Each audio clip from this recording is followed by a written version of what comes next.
finally had to tear out all the boat docks that were in here and install these floating beds, which are made just for the sea lions. Now these guys, sorry? You know what? They can actually use their flippers, kind of like feet and hands. They can basically walk. Now, these guys are a horrible pest. They're very, very destructive. The only people that really like these things are the hippies and the tourists, which, as it turns out, is pretty much everyone in San Francisco. So these are now federally protected animals with no natural predators inside the bay. They can get up to about 850 pounds. That's about 420 kilos.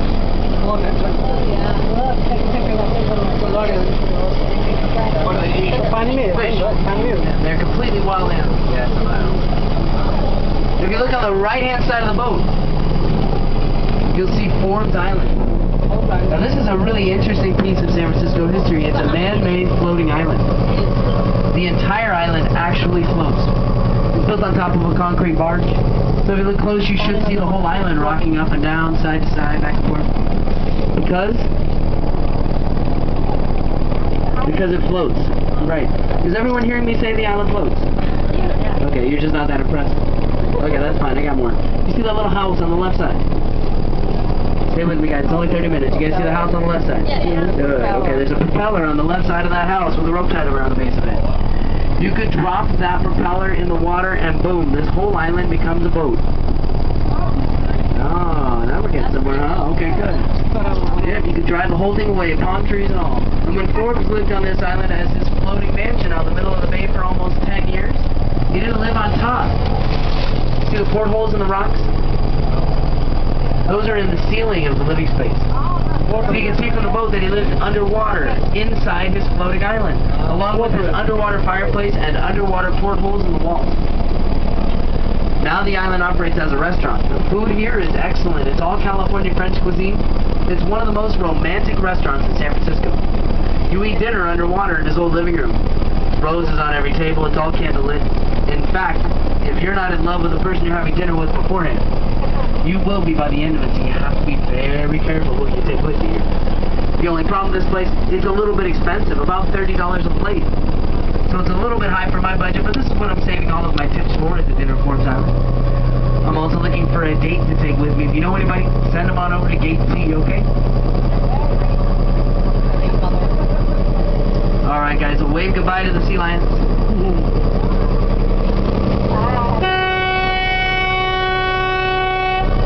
Wave goodbye to the poor people.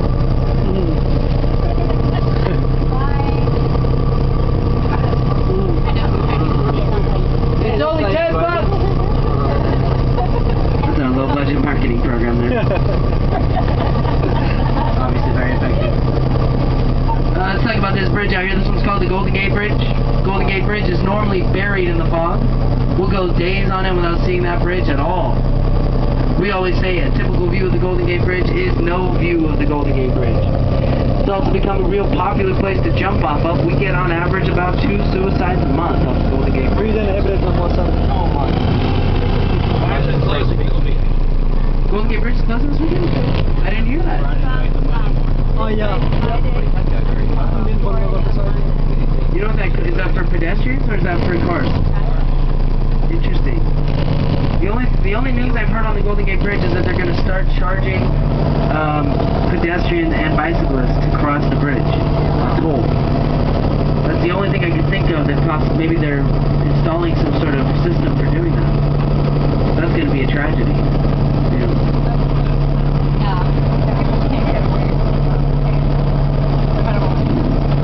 Golden Gate Bridge is also because, did I tell you about the suicides on the Golden Gate Bridge? Okay, good. Yeah, 2 a month.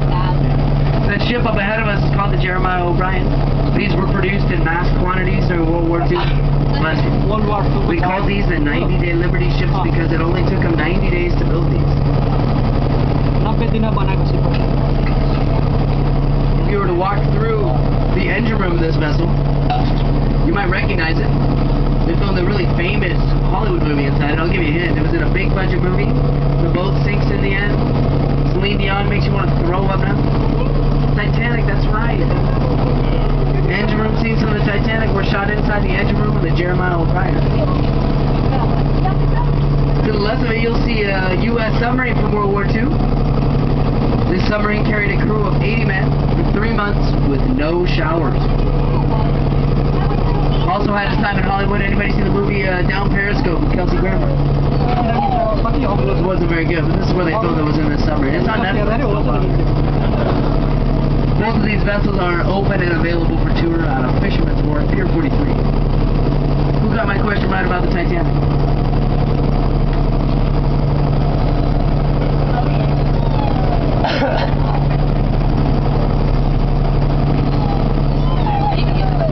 Okay, come on up, hurry up. It's only a 30-minute tour. Okay, grab the wheel. Turn to the right. Big right. Turn. Lots of turning. Turn. Not that much. Just kidding. I'm sorry. That's a big joke. Go ahead. Keep going. You're doing fine. They can't see behind you, but they are so proud of you. Don't look. Keep driving. I like your sunglasses. Thank you. Back to the left a little bit, okay? Good. Not bad. I don't know what's going on back there, but they're all praying in the back of the boat. Don't look. Keep driving. Back to the left, okay? To the left. Go. Turn. I won't do it again.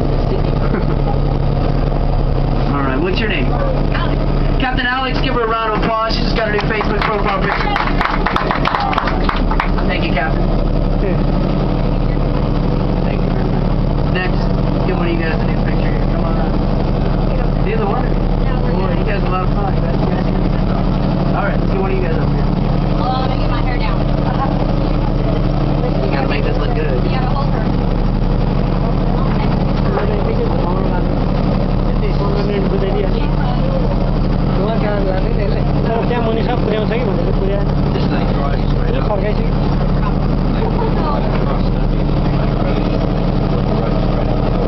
Congratulations. It's like being knighted. My hair looks good, Mom. Looks good. What? Look at this. You're traveling to Nepal. Oh. It's the cheapest way to travel. There you go.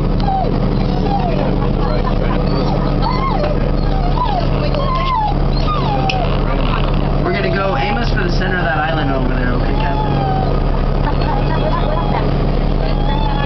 Yep. Is this your mom? She's so proud. She's so impressed. That's my granddaughter. That's your granddaughter. Granddaughter. Ah. And this is my See the resemblance. That's my granddaughter too. All right. What's your name? Captain Maria. Give her a round of applause. Thank you very much, Captain. Here, I just like go. Okay, Hong Kong.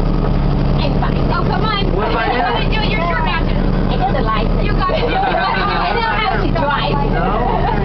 I drive all the time. Yeah, I drive Nepal. all the time. You do it? Come on, guys. Yeah. Yep, you know you want to. We're going to take your picture. Here, I'll You mind take if a you picture. squeeze the bastion? You don't need to look at it.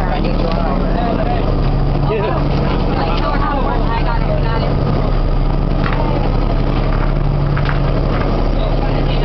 Right, he's gonna be the most popular guy on MySpace over there, huh? Let's talk about this bridge up ahead of us. It's called the Bay Bridge.